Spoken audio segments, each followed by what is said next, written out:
Hello दोस्तों, अपने YouTube channel अभय academy में आपका स्वागत है। गौरव सर का हुंकार सीरीज का रिवीजन फटाफट अंदाज में, और ये पार्ट 2 है। पहला लेक्चर आप लोगों के बीच में जा चुका है, ये दूसरा लेक्चर है। जिन दोस्तों ने पहला लेक्चर नहीं देखा है वो जाके प्लेलिस्ट में देख सकते हैं, और ये दूसरा पार्ट है। और अधिक से अधिक सब्सक्राइब करें, शेयर करें, लाइक करें। चलते हैं अपने इस टॉपिक पे, देखते हैं। यहाँ पे दिया हुआ है कि हुंकार सीरीज पार्ट 2 फटाफट अंदाज में। चलिए चलते हैं अपने इस टॉपिक पे, देखते हैं। दिया है कि कोई विधेयक धन विधेयक है या नहीं, कौन सुनिश्चित करता है। तो यह सुनिश्चित करता है लोकसभा का स्पीकर। जो पहले स्पीकर थे, माने फर्स्ट स्पीकर थे, वो गणेश वासुदेव मावलकर थे, और वर्तमान में ओम बिरला साहब हैं। और अगला दिया हुआ कि धन विधेयक का उल्लेख जो है वो अनुच्छेद 110 में है। और हेमेटाइट, एंथ्रासाइट तथा बॉक्साइट से संबंध किससे है। यहाँ पे क्वेश्चन दिया हुआ है।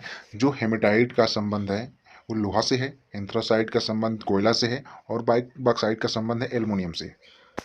जो अगला दिया हुआ है कि भारत के नियंत्रक एवं महालेखा परीक्षक CAG का कार्यकाल होता है तो या तो 6 वर्ष या 65 वर्ष, मतलब जो पहले पूरा हो जाए। तो इसका जो महालेखा परीक्षक यानी कि CAG का अनुच्छेद 148 में वर्णन है, और वर्तमान में CAG हैं गिरीश चंद्र मुर्मू। और एक होता है, ये गिरीश चंद्र मुर्मू जो हैं वर्तमान में हैं, और एक CG होता है जिसे आप देख सकते हैं, उनकी वर्तमान में जो अध्यक्ष हैं ये सोनाली सिंह हैं। आइए चलते हैं नेक्स्ट क्वेश्चन पे, देखते हैं। दिया हुआ है कि सर्वोच्च न्यायालय के पास पूर्ण न्याय की शक्ति संविधान के किस अनुच्छेद में है। तो ये 142 में।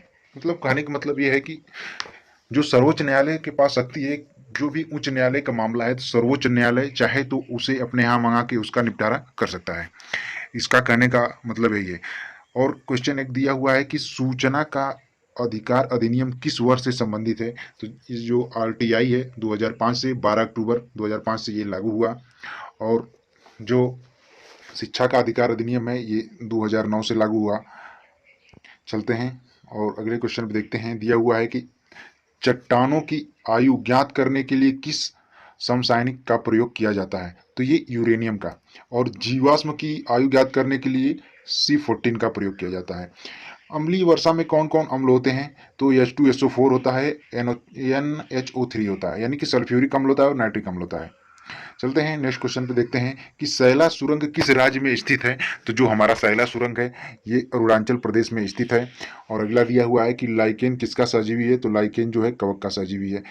विषुव क्या है, विषुव क्या है, आइए इसको बताते हैं। विषुव देखिए, दिन और ये 4 पार्ट में डिवाइड हुआ। एक पार्ट में 21 मार्च यहाँ पे दिया हुआ है, और एक 23 सितंबर दिया हुआ है। तो 23 और 21 मार्च को दिन और रात बराबर होते हैं। 22 दिसंबर को यहाँ पे दिया हुआ है कि रात सबसे बड़ी होती है, और 21 जून को दिन सबसे बड़ा होता है। तो इस घटना को, जो दिन और बराबर रात को, इसी को विषुव कहा जाता है।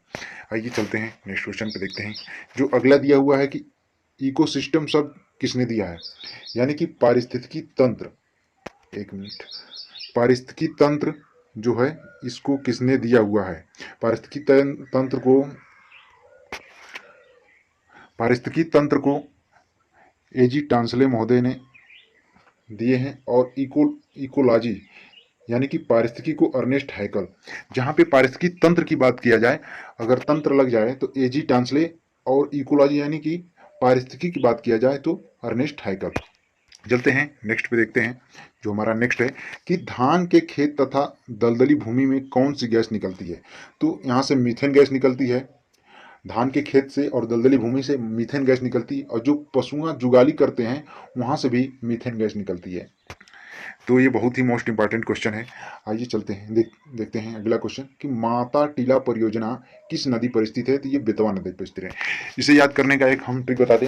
देखिए, ये माता की लड़कियों को क्या कहेंगे। तो माता की लड़की को हम बेटा कहेंगे, यानी कि माता की लड़की को हम बेटा कहेंगे। उसी को कन्वर्ट करिए बेतवा, यानी कि बेटवा, यानी कि माता टीला परियोजना यानी कि बेतवा नदी पे है तो बेटवा नदी। यहाँ से आप इसे ध्यान में रख सकते हैं। चलते हैं, देखते हैं कि जब नदी बड़े बड़े पत्थरों के बीच विलुप्त हो जाती है तो उसे क्या कहेंगे। तो उसे भाबर कहते हैं। जब नदी बड़े बड़े पत्थरों के बीच में विलुप्त हो जाती है तो उसे भाबर कहेंगे। पीएच पैमाना की खोज किसने की है? तो पीएच पैमाना की खोज सोरेनसन ने किया है। देखिए यहाँ से यहाँ तक एक लाइनिंग होती है और यहाँ पे इसको डिवाइड किया जाता है। तो 1 से लेके 7 तक ये एसिड होता है और 7 से 14 तक ये बेस होता है, यानी कि क्षार होता है। चलिए चलते हैं, देखते हैं। किस शर्करा को मस्तिष्क की शर्करा कहते हैं? तो ग्लैक्टोज को मस्तिष्क की शर्करा कहते हैं। क्योटो प्रोटोकॉल का संबंध किससे है? तो ग्रीन हाउस गैस जो उत्सर्जन होती है उससे है। और क्योटो कहाँ है? तो क्योटो जापान में है। और क्योटो प्रोटोकॉल 1997 में शुरू किया गया था। जो ग्रीन हाउस गैस का उत्सर्जन कम करने का इसका एक लक्ष्य रखा गया था। आइए चलते हैं। सहायक संधि स्वीकार करने वाली पहली रियासत कौन सी थी? तो हैदराबाद थी। और इसको स्वीकार कराने वाला कौन था? तो ये ब्लेजली था। एमआरआई का फुल फॉर्म क्या है? तो मैग्नेटिक रेजोनेंस इमेज है।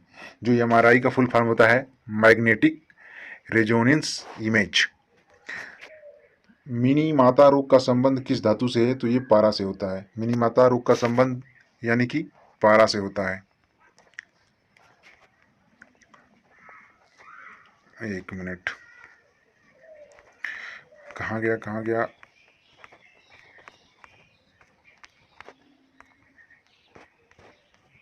हाँ ये रहा। जो हमारा अगला क्वेश्चन है, देखते हैं कि ग्रीन मफलर का संबंध किस प्रदूषण से है? तो ध्वनि प्रदूषण से है। भारत का एकमात्र दक्षिण में स्थित महाजनपद कौन सा है? असमक। असमक की जो राजधानी थी वो पाटलिपुत्र थी। और टोटल महाजनपद कितने थे? तो ये टोटल महाजनपद 16 थे। रिजर्व बैंक ऑफ इंडिया के पहले भारतीय गवर्नर कौन थे? तो सीडी देशमुख थे। वर्तमान में शक्तिकांत दास हैं। सर्वोच्च न्यायालय एक अभिलेख न्याय है किस अनुच्छेद में है? तो ये 129 अनुच्छेद में है। पिंडवानी नृत्य का संबंध किस राज्य से है? तो छत्तीसगढ़ राज्य से है। बोमडिला दर्रा कहाँ है? तो अरुणाचल प्रदेश में है। विल्डस घास के मैदान साउथ अफ्रीका में है। डाउन्स जो है कि ऑस्ट्रेलिया में है। पुस्ताज हंगरी में है। लानोस वेनेजुएला में है। पंपाज अर्जेंटीना में है। और पेरिज अमेरिका में है। आइए चलते हैं अपने नेक्स्ट क्वेश्चन पे। जो हमारा नेक्स्ट क्वेश्चन है कि स्वराज पार्टी के संस्थापक 1923 में चित्तरंजन दास और मोतीलाल नेहरू और सीआर दास, इन्होंने 1923 में स्वराज पार्टी की स्थापना की। और महात्मा गांधी ने कौन से अधिवेशन की अध्यक्षता की? तो 1924 में ये बेलग्राम जो कि कर्नाटक में पड़ता है उसी की पहली बार और फर्स्ट बार और लास्ट बार एक अधिवेशन हुआ था, उसी की अध्यक्षता इन्होंने किया था। 1925 में सरोजनी नायडू कानपुर से अध्यक्षता की थी। जीएसटी किस सूची में शामिल है? तो जीएसटी जो है ये 7वीं सूची में शामिल है और समवर्ती सूची में है। ये एक अप्रत्यक्ष कर है और 1 जुलाई 2007 को जीएसटी लागू हुई थी। 101 अनुच्छेद में इसका विवरण दिया हुआ है और विजय किलकर समिति के सिफारिश पे जीएसटी लागू हुई थी। काली मृदा किस फसल में उपयुक्त है? तो काली मृदा के लिए कपास उपयुक्त है और इसे रेगुर के नाम से भी इसे जाना जाता है, काली मृदा को। रेबीज किस वायरस के कारण होता है? तो रेहब्डो वायरस के कारण रेबीज होता है। और जब ये रोग हो जाता है तो पानी से डर लगने लगता है और इस रोग को कहते हैं हाइड्रोफोबिया। सरकरिया आयोग का संबंध किस क्षेत्र से है? तो केंद्र सरकार से है सरकरिया आयोग का। उत्सर्जन तंत्र की इकाई नेफ्रॉन होती है। विश्व का एकमात्र तैरता हुआ राष्ट्रीय उद्यान कहाँ पे है? तो मणिपुर। कौन सा उद्यान है? काबुल लामजाओ। और ये लोकटक झील पे स्थित है। और पूछ देता है कभी कभी कि लोकटक झील कहाँ है? तो ये मणिपुर में है। अंटार्कटिका महाद्वीप की सबसे ऊंची चोटी कौन सी है? तो माउंट विंस मैसिफ ये अंटार्कटिका महाद्वीप की सबसे ऊंची चोटी है। अफ्रीका महाद्वीप की माउंट किलिमंजारो, यूरोप की अल्ब्रुज, एशिया की एवरेस्ट और उत्तरी अमेरिका की डेनाली मैकनली और दक्षिण अमेरिका की एकांकागुआ, ऑस्ट्रेलिया की केसियस्को। ये रही चोटियाँ। चलते हैं अपने नेक्स्ट क्वेश्चन पे, देखते हैं। तो ब्रह्मपुत्र नदी को तिब्बत में क्या कहते हैं? तो इसे सांगपो नाम से जाना जाता है। इसे देख सकते हैं आप, सांगपो नाम से इसे जाना जाता है।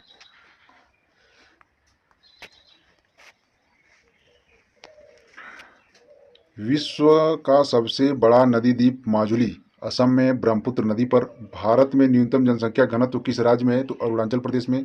और राज्य की बात किया जाए तो बिहार में है और अधिकतम नई दिल्ली में। यानी कि जोग जलप्रपात शरावती नदी पर कर्नाटक में स्थित है। भारत के पहले वित्त आयोग के अध्यक्ष केसी नियोगी हैं और 15वें नंदकिशोर हैं जो कि वर्तमान में हैं। और प्रस्तावना में संशोधन कब हुआ? एक ही बार हुआ है प्रस्तावना में संशोधन, 42वां अनुच्छेद के तहत सन 1976 में। और समाजवाद, पंथनिरपेक्ष, अखंडता, 3 शब्द इस संशोधन के द्वारा जोड़े गए थे। आइए चलते हैं, नेक्स्ट देखते हैं कि 11वां मौलिक कर्तव्य किस संविधान संशोधन के तहत जोड़ा गया है। तो 86वां 2002 के तहत इसको जोड़ा गया है और इसमें निःशुल्क शिक्षा का प्रावधान है। संपत्ति का अधिकार को मूल अधिकार की श्रेणी में किस संविधान के संशोधन द्वारा विधिक अधिकार में परिवर्तित किया गया? तो 44वां अनुच्छेद 1978 में इसे परिवर्तित किया गया। वर्तमान में संपत्ति का अधिकार है वो आर्टिकल 300A में है। और प्रकाश वर्ष किसका मात्रक है? तो प्रकाश वर्ष दूरी का मात्रक है। पानी में घुलनशील विटामिन कौन सी है? तो ये BC है। और वसा में इसे कीड़ा के नाम से जानेंगे, इसे ADEK, ये वसा में घुलनशील विटामिन है। और ये रहा आज का लास्ट क्वेश्चन। और इसी तरह से रिवीजन क्लास पाने के लिए गौरव सर का हमारे चैनल को सब्सक्राइब करें, लाइक करें, शेयर कर दें इसे थोड़ा अधिक मात्रा में, कि जिसका छूट गया है वो फिर से कम समय में उसका रिवीजन हो सके। और पूरा वीडियो देखने के लिए बहुत बहुत धन्यवाद।